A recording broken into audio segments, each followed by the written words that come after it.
Taiwan's local COVID case count surged to a new daily record on Monday, reaching 333.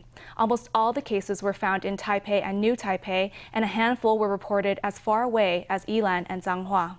Most of the cases are linked to cluster infections that emerged last week in Wanhua and Banqiao districts and appear to share the same genetic sequencing, while roughly 40 have an unknown source of infection.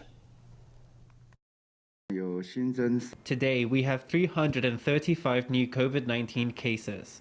Of them, 333 are local infections and 2 are imported. The tally of local infections soared to a new daily high on Monday as authorities reported more than 300 new local cases. Most of the cases were reported in Taipei and New Taipei, with 158 and 148 cases respectively. The districts with most cases in the 2 municipalities were Wanhua and Banqiao. Meanwhile, Taoyuan, Keelung and Changhua all reported between 5 and 10 cases, with 1 to 2 cases in Hsinchu County, Miaoli, Taichung and Yilan. The patients with symptoms started experiencing them between May 5th and 16th. Almost 85% of the new cases are 40 and older.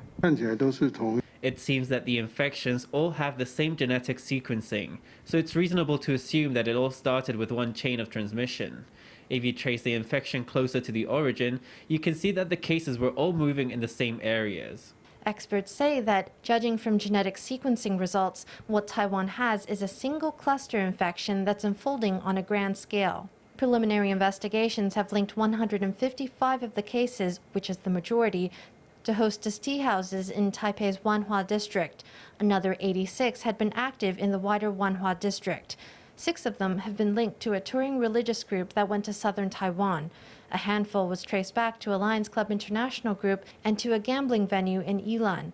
The source of infection for 40 of the new cases remains unknown. The government also announced it had adjusted the NHI's online health record system so that doctors can better identify at-risk groups.